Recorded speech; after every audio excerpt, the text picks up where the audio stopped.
the society itself and from women themselves, because they lack knowledge of their basic rights and how they can empower themselves. And that's why, and some of my female friends in university, they had several, let's say, sexual assault or sexual harassment during their university life. And our university is considered liberal, most liberal in Palestine. So it's a social issue that affects every woman in the region, maybe in the world itself. So the program was based on making the idea came to me of making a program that can empower women, not only through knowledge, but also through physical power, and to make them involved more in the community, because giving to the community helps create more confidence for the human and helps him believe more himself. So the project, can we move to the next slide, please? Jenny? That's Emma. Yep. And Anna was made of, the structure was made of 3 main phases. The first, each phase was made of 4 sessions. The program lasted for about 6 months, including the trainings and the community service events. The first phase was theoretical sessions that taught the participants about women's rights in the Palestinian society and women movements in the world, and how we can implement these strategies in Palestine to empower women and create more awareness about women's strength and women power.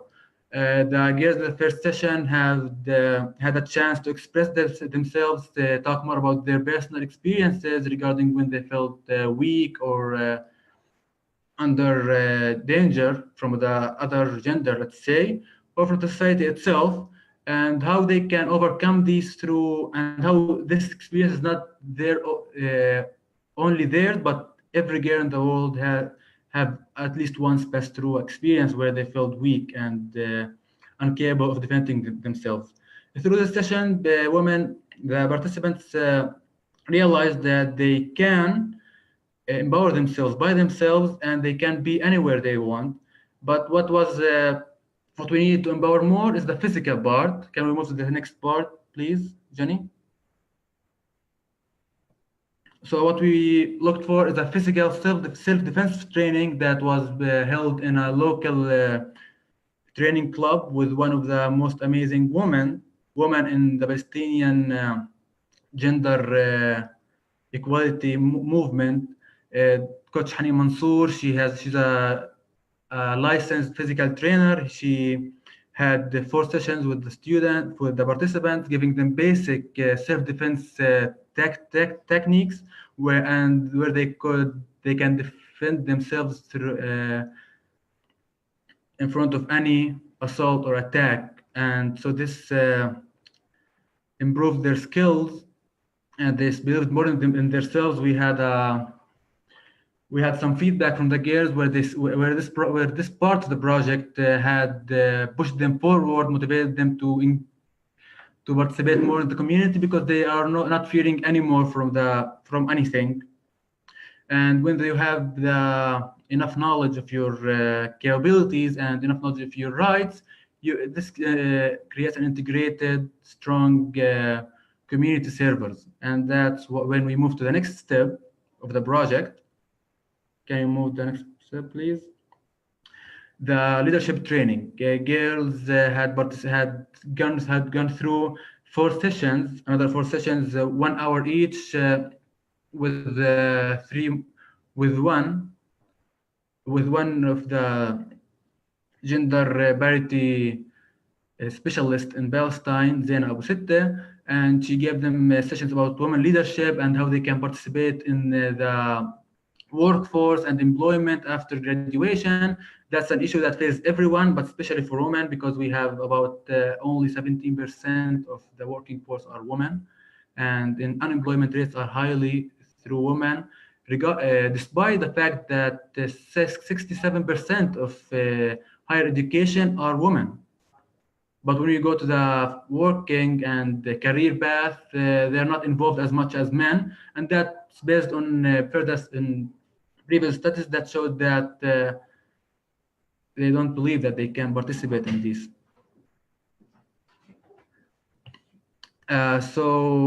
Then we moved to the community service part, where the girls had start to give back to the community, and they started by making a 3-day community service at a place called Hojjelse, where where that's the place that hosted us for the theoretical training. They were very generous to help us to help host the program itself, and the girls felt that they want to start giving back the community to the place that first hosted them. So Hojjelse is an old house, so they helped rebuilding it, decorating it using vintage materials. They did paintings, carpentry work. They built rose baths, and all this was made 100% by Women Power, by Anna Group. And the name Anna came from the belief that the only one who can help women are women themselves, not anyone else. So when you believe in Anna, Anna means that I'm proud of myself. Anna means me, and if I believe in myself, I will give everything back to the community. So can we watch the video? That's the first slide. Yeah. 1 second, let me get there. So we had a video, we made a video of the community service and how the girls made everything and they introduced themselves.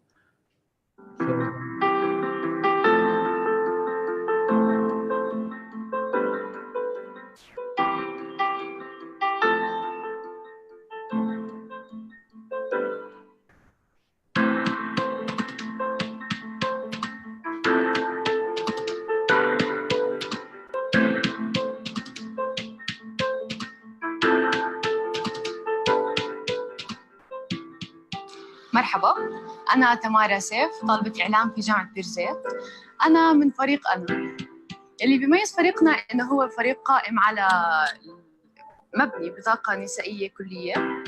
البنات هي اللي بتدهن، بتعمل، بتنشر، بتقص، بتحمل كل شيء. جينا اليوم على Hojjelse نعمل ديكور جديد، نعمل شوية لمسات حلوة وروح حلوة للمكان أكتر. بنحب تيجوا هون تشوفوا الديكور الجديد وتحطوا لمساتكم انتم كمان وتشوفوا لمسة فريق أنا في Hojjelse.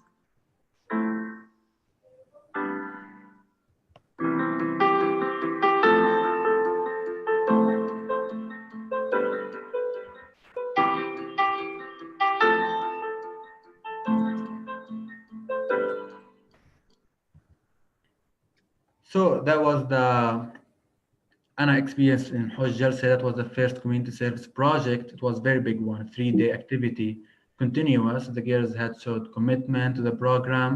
And when we finished everything in the graduation day, they told me that they would love to start a group by themselves that would be focusing on women issues and serving the community for different minorities using 100% female powers. So what will happen in the future for Anna, it didn't end. It's a continuous, sustainable project. The girls started it with 10 of them, I believe. Yeah, 10 of them started the group. And we are together now working for proposing a self-defense course in our university with the credit hours. That would be the first of its kind in the Palestinian universities. And I believe in the area itself, the region. And they will start making more awareness campaigns, the community service, not only for women or gender-related issues, but for any social issue, because I believe that they will give back to the whole community, not only for women.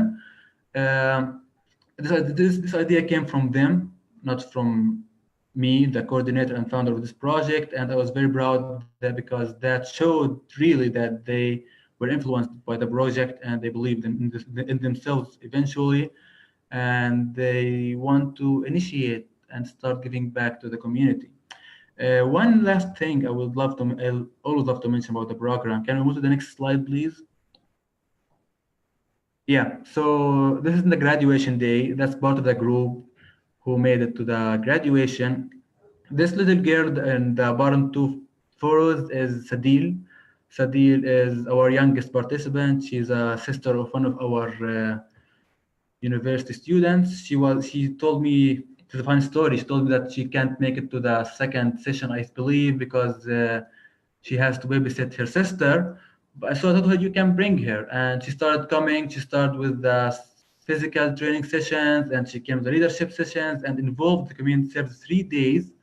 And she said that she loved the program and she is more empowered than anyone else. She's only, I think she's 12 years old. But as you can see, she's very passionate. She's very motivated. She's energetic. She was the energy of the group itself. And she said that she would love to start something for her age, and girls in her age. Well, and it drew to my attention that maybe some projects should be done to younger ages, where girls can grow up believing in themselves, not with that we catch up with them later in university where they are 20 or 22 years old. Maybe we should start when their personalities are shaping, so that they'll be empowered for real. So that's Anna. Anna had a huge impact and effect in the Palestinian community. We have been in several TV stations, radio stations. We have been on Facebook, influencing pages. We had sponsorship from specific anonymous, until the moment, celebrities in the region. That's gonna be announced in early this year. And that's it. So Anna, I'm now part of Anna, but I will not stay because the girls should move by their own, and maybe we'll go for another project further. Thank you very much for listening, and I'm open for any questions.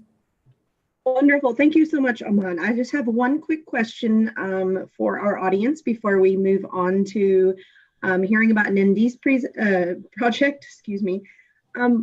Do you have any tips for applicants in terms of the actual application process? How do you think that you made your proposal successful? And can you just speak for just a minute or so on a few things that they might want to know? Yep, sure. So guys, first of all, I would say to every one of you, go forward, make your grant projects, believe in them. And even if the process might seem a little bit long, but it's worth it. When you write about the proposal, include every single detail you want. Start your project from now. It might take a while until you start, but set everything up. But your schedule, your time frame, start talking to people who will help you, put a plan into action that, because believe me, you won't believe how much it takes to make the project happen systematically. So prepare everything in advance, even when you're applying for the project, before you get the approval or the acceptance, whatever.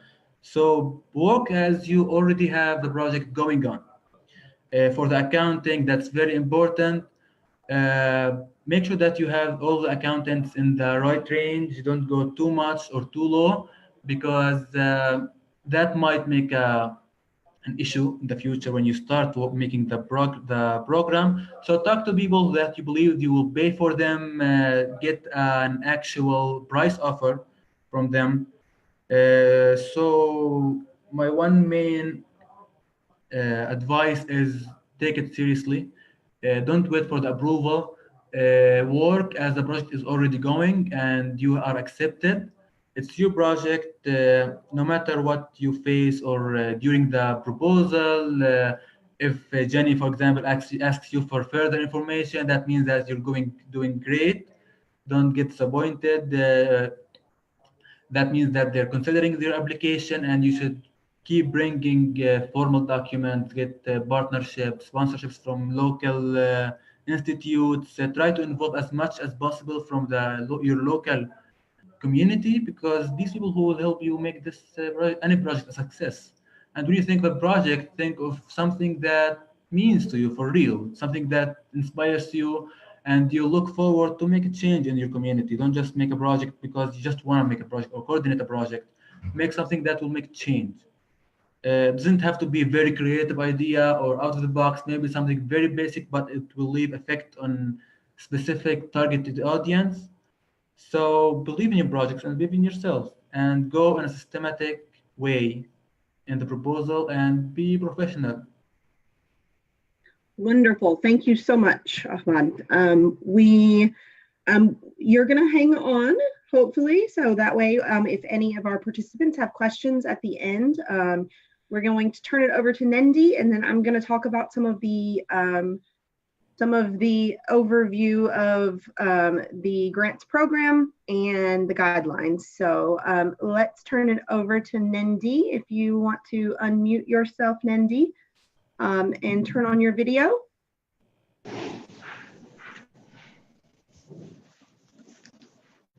Okay.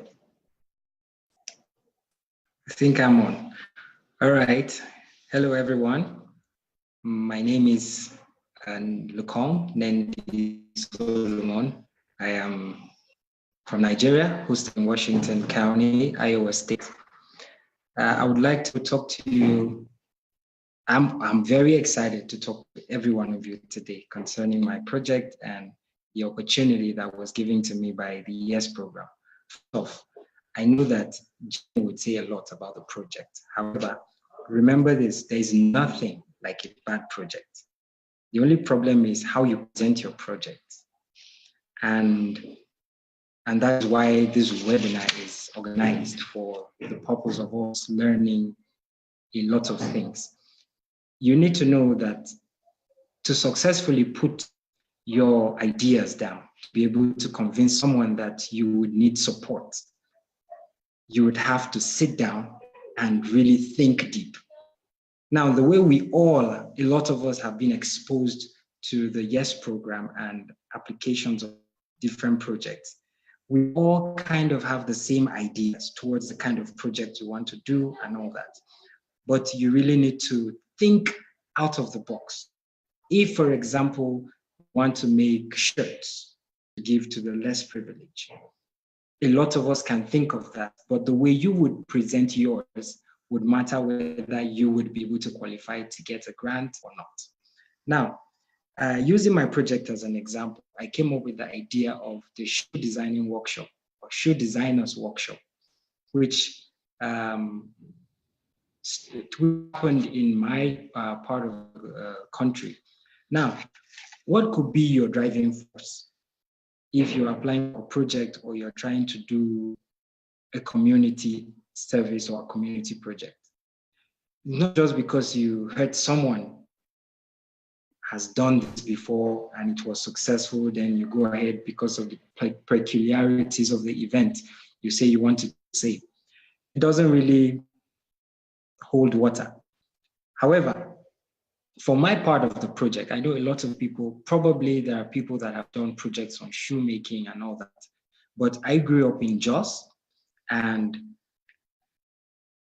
being a very peculiar area to my childhood and staying with my parents, I found out that a lot of the youths around there are dropouts from school, and they have a lot of teenage pregnancies, vices, forming gangs and all that. And I thought, what could I do directly to this community and to the youth directly to help them get out of those vices and stay away from the streets? So you can see from the picture, this was after the whole training process of gruesome making of shoes, hitting hammers and nails and all that, to this finished product. So after the lingering poverty around the area has also pushed me to think of something. Okay, if I would let these people come out of the streets and give them something to do, can that thing yield something for them?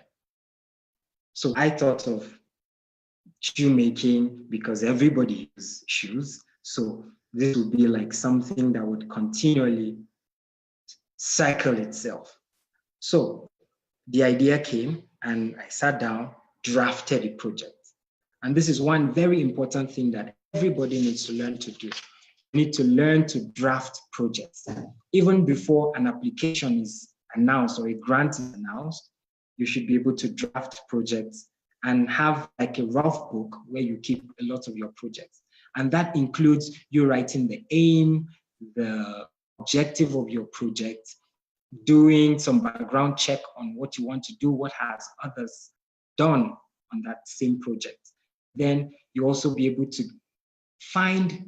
create a budget basically for it, so that when you start working, you'll be able to go through, you'll be able to easily fill your forms and you'll be able to do them in good speed and be able to fill things appropriately. Now, going to the next slide, if you can help me, Emma. Now, the project goal that I had 3 categories. First, I thought of the primary goal, which is to teach a skill that will provide financial support for out-of-school children. And then the secondary goal was to reduce idleness, teenage pregnancy, alcoholism, and all that, teenage soldiers and all. So you can categorize your project goal, and that would help you be able to develop your project better. Tertiary, create a network for volunteerism and community participation. Because you're bringing in youth, you'll be able to communicate with each other, be able to learn one or two things from each other, and also be able to form some form of networking within themselves. Because this project that I have done, a lot of the participants ended up working together. Last week, I was with one of them. Sorry, I couldn't share a picture from there.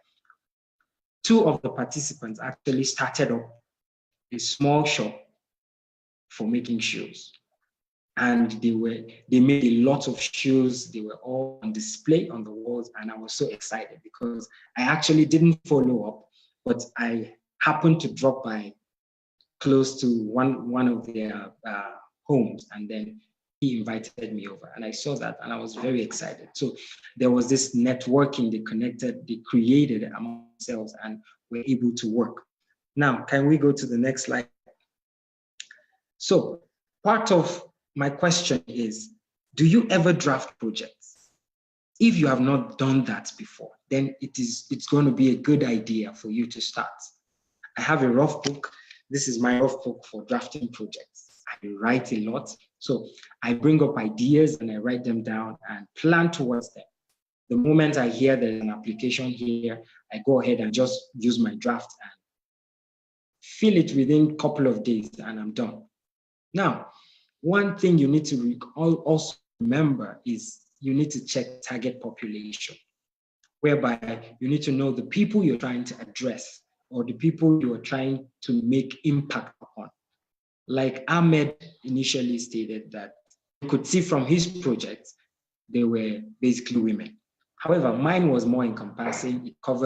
It was basically for the youth, ages 15 to 20, and males and females mixed together. You know, it's kind of odd to see women making shoes. So it was a good mix for me. And it was more acceptable by the community when they knew that ladies were also coming to learn how to make shoes. I chose the environment, which I grew up, and I know that one of the needed projects to bring these dropouts and people that are not very involved with other extracurricular activities can come. Then out of school students, and then the number of participants, which is always, you need to always reflect that in your project. I am sure most of the project application forms will ask you how many people and all that will be participating in the project. So you need to recall that you don't just go out and say you want to bless the whole community. You have to kind of have an idea of demography and the number of people or the number of people you think you want to involve in this project. Can we go to the next slide, please?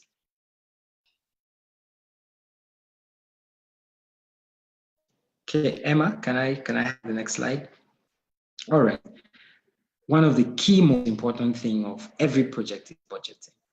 And I have been able to develop budgets from my project. I think one part of my project that I really used to take time to do is the budget, because I know how important that is. Because the basics for you applying for that project is for the money, and you need to present a good budget. So you need to do market survey, you need to do some cost sharing, and was able to get people. The person that taught the participants how to make shoes, I had to meet him, talk to him about how important this project is to the community, and he being part of the community also helped. He was able to cut down prices for training. He was able to even offer free lessons, even after the project, to some that really wanted to learn more, because 3 months was a short period of time for them. So a lot of them decided to come and learn further. So he was able to open his doors for them, and they were able to come in. And that is part of the support we got. And the organization, you need to find a way. We planned on having projects 3 times a week. So they come to learn the shoemaking 3 times a week and have at least 3 hours every day. So when they come, he comes, we have some brief heart-to-heart talk.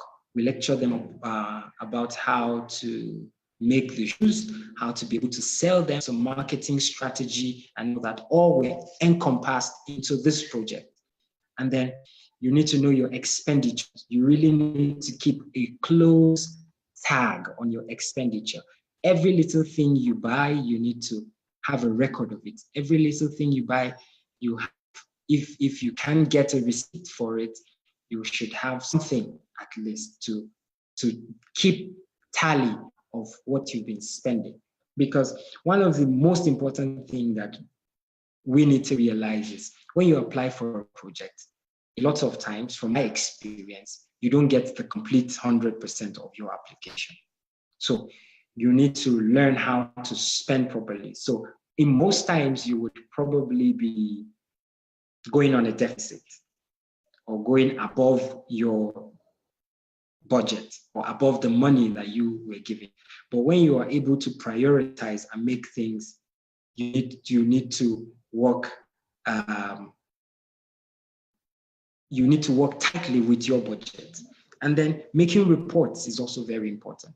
I was able to, you could see pictures from Ahmed, you could see pictures from me. That is one key thing about our projects. You do every part of the project, you'll be able to take pictures to keep record, so you can also report, so people can also see. Now, a lot of the ideas that were brought up, it's for us to be able to inculcate it into the habit of our applications. Now, I wanted to ask questions. How many grants have you applied in the past? You know, when you apply more grants, maybe you can answer. You pin at the chat box or ask the question. How many grants have you applied? Have you ever applied for an alumni grant? So that is something you need to realize, because it's not just practice. When you practice more, practice makes perfect, obviously. So we cannot keep talking about projects and you have never applied. Then the day you decide you want to apply, you expect to get approval. That will be very difficult because you probably don't really have a lot of experience.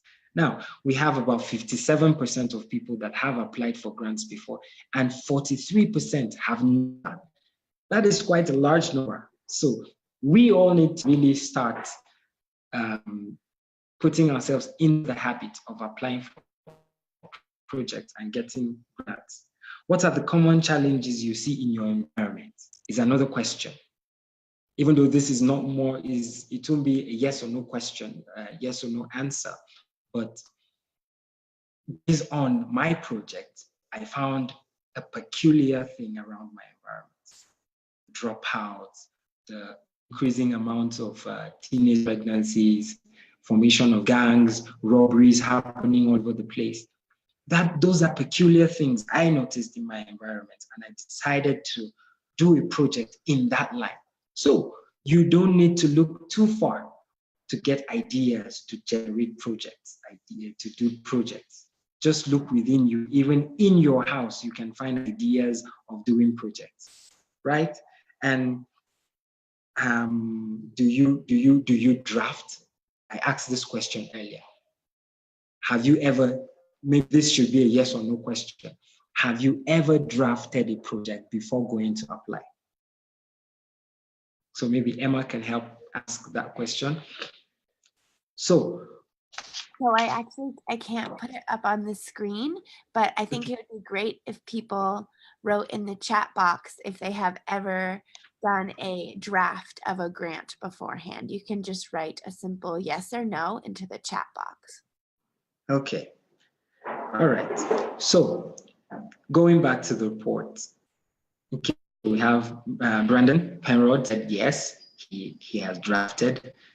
I know a lot of us don't develop that skill of drafting projects before we apply for them. We just go ahead and start clicking and typing information, whatever pops into our head, we just fill the forms. Now, very difficult for you to follow up and be able to make corrections and be able to include things into your project. Well, I'm actually happy a lot of us do the drafting. So that is very good. That means good handling. That means you would be able to handle your funds well. You'll be able to keep stock of everything you are doing. Can we have the next slide? So I guess that's all. Now, in conclusion, my project was personal to me based on the peculiarities of my environment. And I believe I was able to convince the people reading my application that I needed the help and I needed to do that project. So your ability to convince people to do to fund your project, or the organization to fund your project, is based on the drive you have towards the project, how much you can get out of how much information you can get from your environment, be able to draft it, put it up in a very awesome application, and then everything works perfect. So I guess if anybody has any question from here, I would be glad to answer. Thank you, everyone, for listening.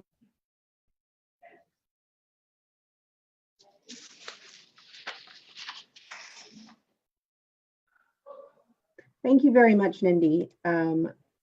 I think let's hold the questions to the end, actually. I do have a few points to get through, but we really appreciate your advice. Yeah, so we're gonna move on to just some overview information of the grants program. And then we will have time for questions at the end. So as everyone has already heard, the grants program is really just an opportunity for alumni to make change in their community. And there are two main categories of grants. One is an individual grant for small scale projects or professional development of alumni. And we don't see too many people apply for this grant. Usually alumni go for the larger group grants, which is totally fine. But just a note that one thing that will make your grant application stronger is if you apply for an individual grant, is that you demonstrate a readiness to share your experience. If you are going to attend a conference or something like that, you should definitely have a plan in place for sharing with others and spreading it wider with what you've learned. So then group projects, you can apply for up to $3,000. Obviously, they need to fit the goals of the YES program. Not everyone in the group has to be an alum, but it definitely makes your application more competitive. If you have alumni participating, we want to see as many alumni in your local community getting involved in the project. But a YES alum must be the grant applicant and a project lead, basically, or co-lead.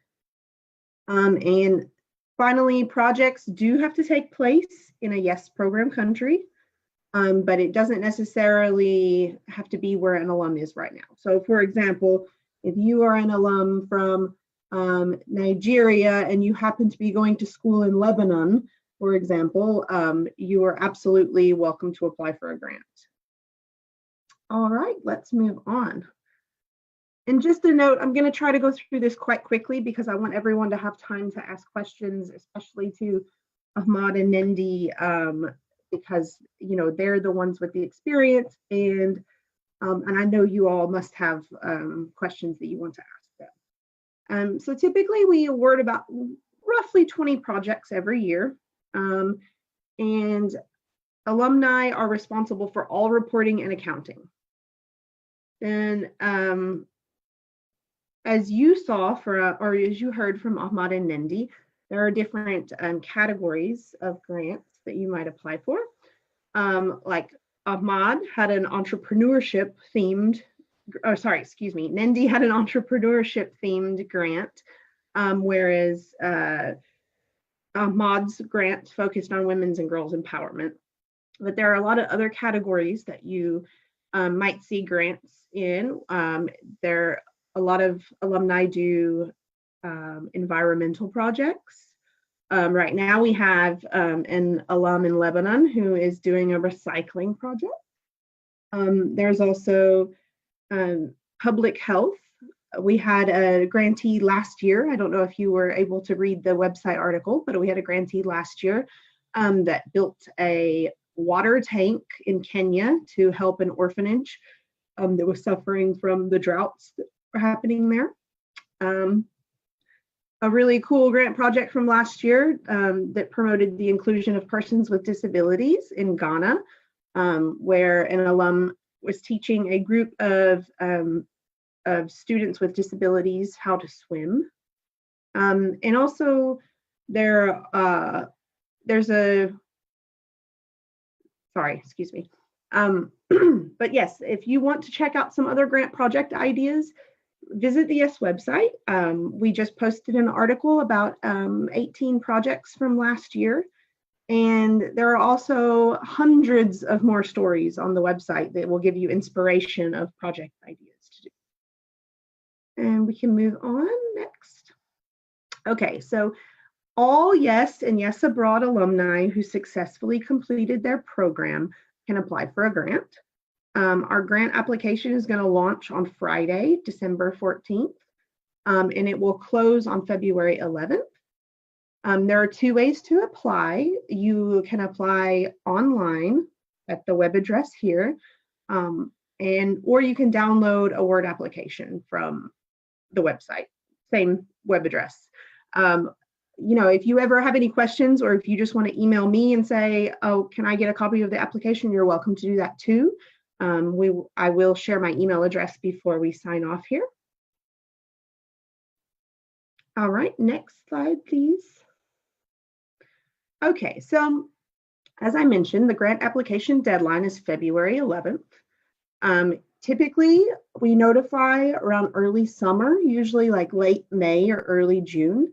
So that would be late May or early June 2019, and we will let you know if your grant application is tentatively approved.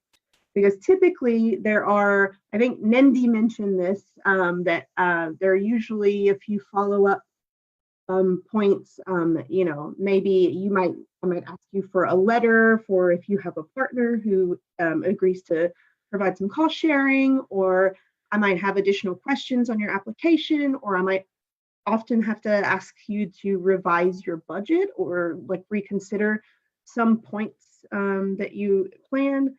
So once we work out these details of revision, the funds are transferred to you. Typically during typically to the YES program office in your home country. There are some sort of situations where it might be transferred directly to you, but almost always it goes to your local YES office. I do ask for interim reports because I have a quarterly report that I have to send to the State Department, who is funding this. So we want your quarterly updates as well, so that I can include those, that we can let the funders know what everyone is doing and what kind of progress they've made on their project so far. So at the start, 80% of the grant funds are sent to you, and then the remaining 20% are sent once you have done your final accounting, as well as your article for the website. Essentially, your end of project report is basically the website article, because we want you guys sharing the great work that you're doing, and we want to share it with the alumni community. All right, I think we can go. Oh, and just a final note that for this grant cycle, all project funds and activities must be complete by September 30th of next year. Okay, so how do we decide what projects we're going to fund? Number one, how much does the project contribute to either your development as an alum or change making in your country? We want to see who your project is going to benefit, whether your project is reasonable, you know, like is it actually going to work? And we want to see how you plan to evaluate and share your results. And can we go to the next one, please, Emma? Okay. I am not going to read all of this for you. Because like I said, we do want to move on and have some time for questions. But this webinar is being recorded, so you can go back through and read through this slide whenever you'd like to. If we can move on, Emma.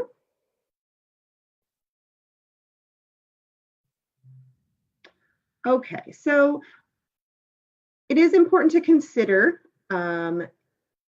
taking care to be aware of political or social sensitivities when you do your project.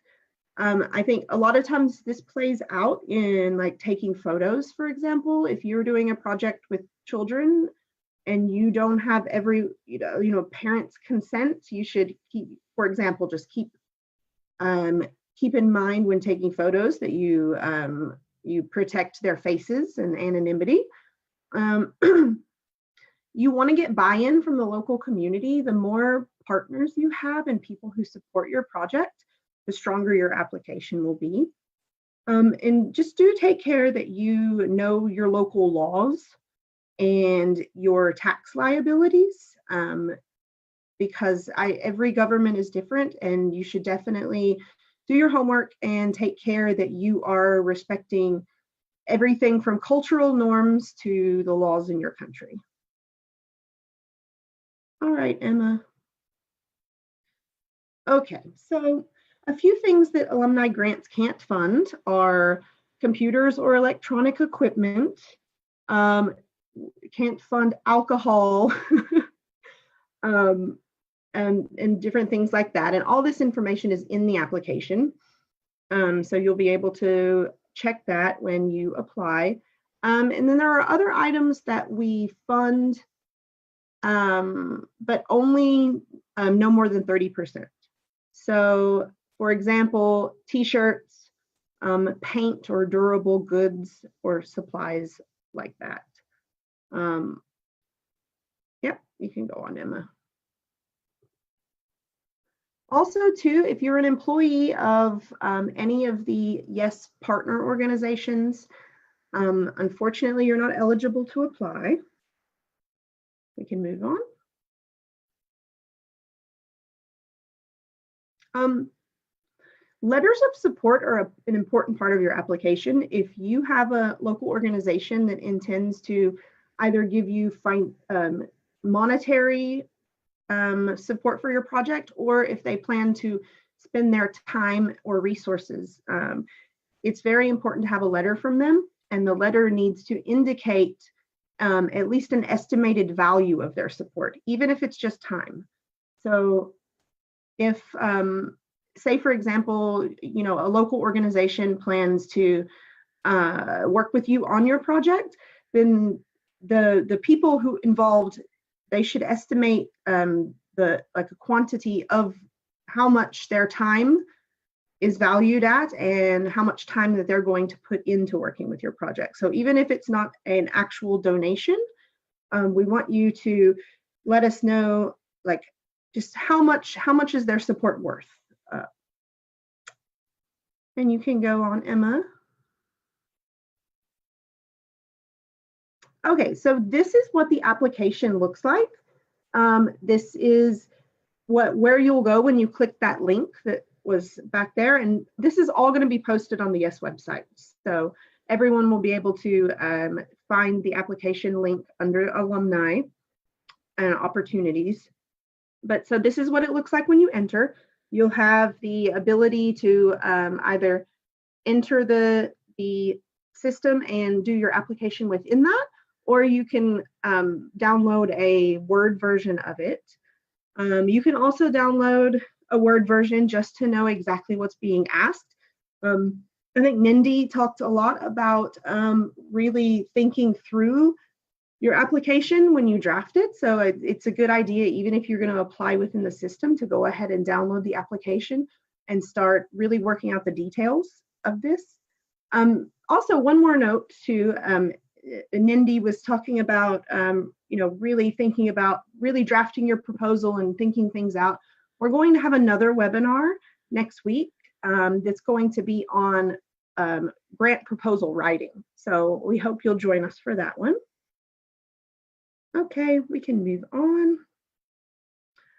All right, so one important part about your project is the project summary. This is going to be like a 1-minute elevator speech. It should include a complete overview of your project in a very concise and thought out paragraph. It's basically your sales pitch. Let's keep going. So your project summary, you want to tell who you are, what your concerns are, like what are the needs of your community, what and how are you going to address these needs, where the project's going to happen, how much it will cost, and essentially if you've already invested time or funds into this need.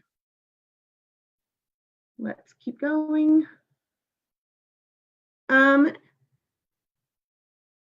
I'm also going to skip this part because unfortunately we only have 10 minutes left, but if you, we can put a copy of, or this recording is going to go on the website. So you guys will be able to find it and link to it, and you can review those as you want to.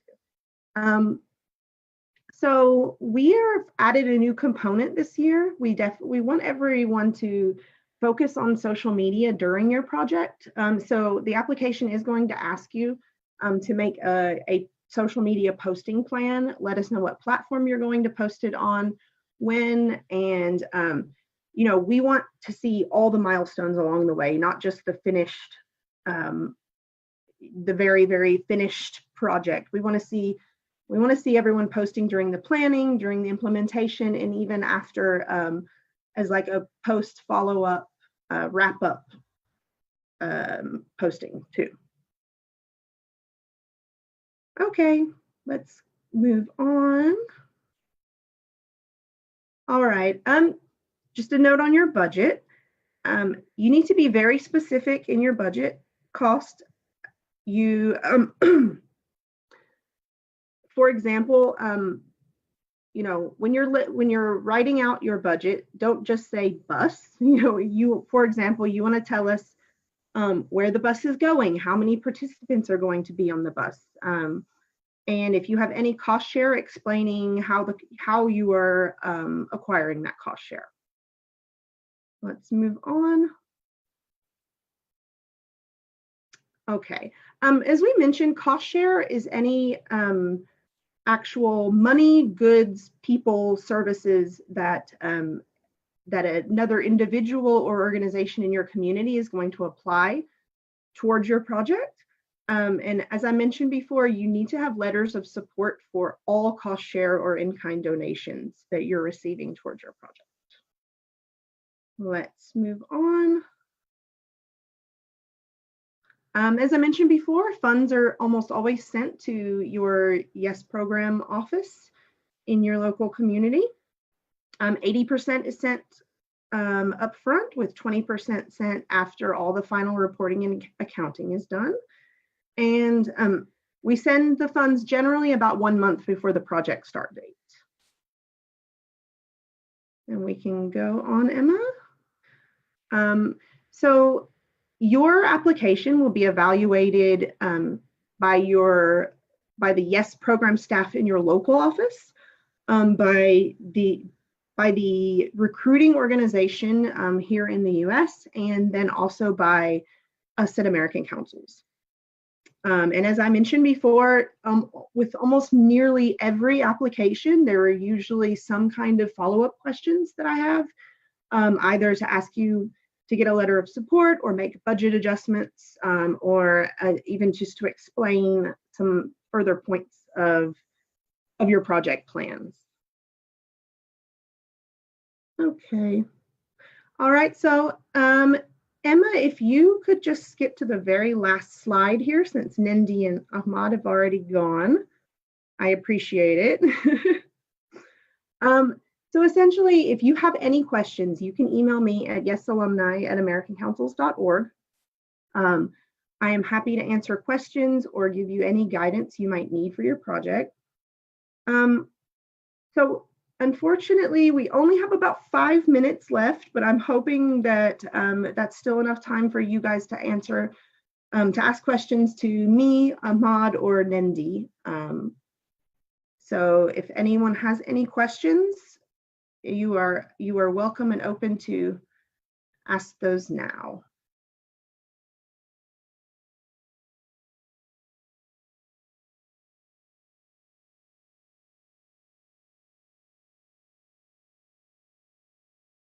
All right, so I don't see any questions popping up.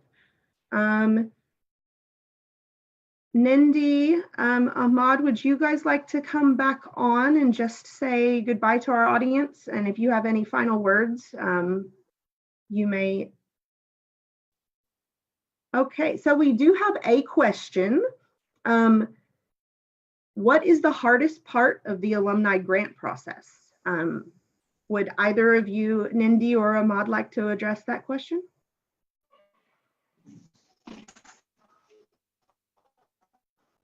Okay, let me respond to that question. For me, I think one of the hardest parts of the alumni grant process is the actual application. Because if you say the grant process, there is application, there's a selection process and all that. So for me, I think the hardest part is you being able to apply.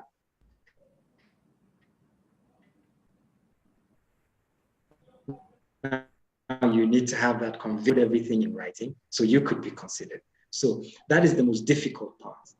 When you sit down, it takes, I can remember the last application I did it took me probably almost a week before I could finish.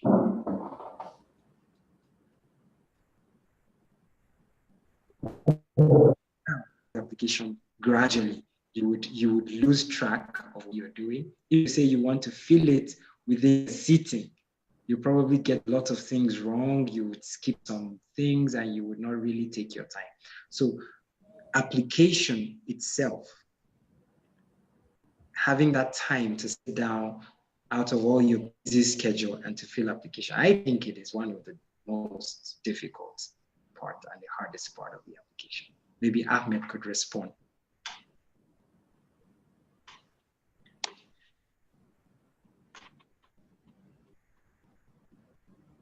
Yeah, maybe I can add to Nendi as well that the application is the hardest part.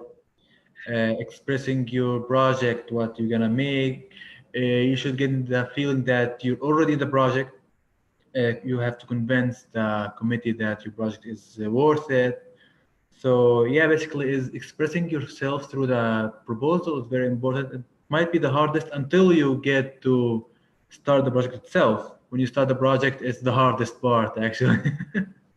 But through the grant project, it's applying, going through the essay questions, being specific. And to avoid that, maybe just make a draft, as Nendi said earlier. Go back for it, have your time. Maybe you forgot something, maybe you would love to add something else.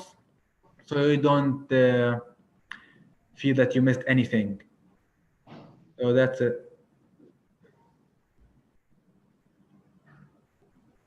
There's a question for if you can make a project in the United States or Actually, abroad. I actually just responded to that, but I realized I made the mistake that I was responding to only panelists. So I will address those questions now.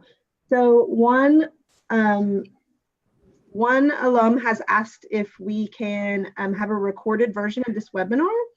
A link to the recording will be posted to the website, and also it's also on our Facebook page. And then a Yes Abroad alum has asked if the projects need to take place in the United States or somewhere abroad in a yes country. Yes Abroad applicants can do a project in the US or in any yes country if they happen to be living in another yes country. Another alum has asked, what is the minimum number of projects that Yes provides grant funds for? There isn't a minimum number. It really just depends on it works more that there's a pool of money and we fund as many projects as we can out of that pool of money. But generally it tends to be about 20 projects per year. I have a question, Jenny. How many projects can an individual alumni apply for? Oh, that is a very good question. You can do one project at a time. So if you have 2 applications for the grant cycle, for this year's grant cycle, both applications are not going to be approved. You can only apply to be a grant lead on one project, but that doesn't mean that you can't be a alumni participant on another project that another fellow alum has applied for. So you can only be lead on one project, but you can be involved in as many projects that are awarded in your community. Thank you. Someone asked, can 2 applicants from the same region be given a grant? Absolutely. As I just mentioned, let's say that you have a fellow alum in your community that you do a lot of projects actively with. You can apply for a project and they can apply for a project, and both projects can take place. You just can't be the lead. You can't be the grant applicant on both projects.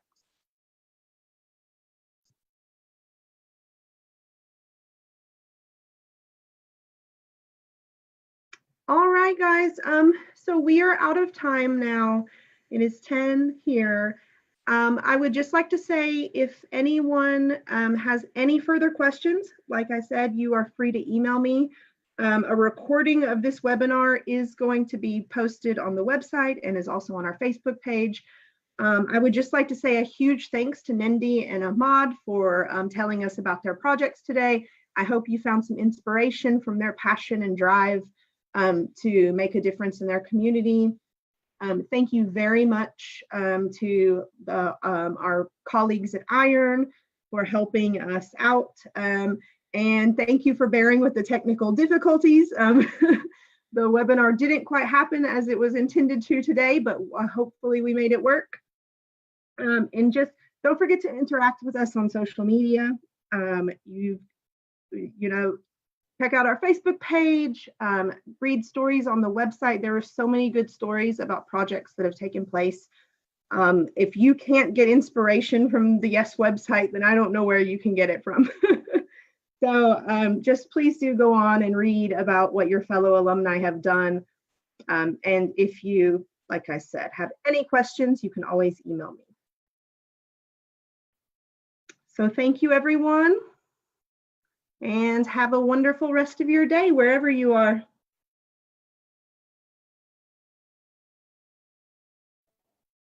Goodbye, everyone. Thank you for listening. Goodbye, everyone. Thank you for listening, and good luck in your grants. Looking forward to read your stories in the future.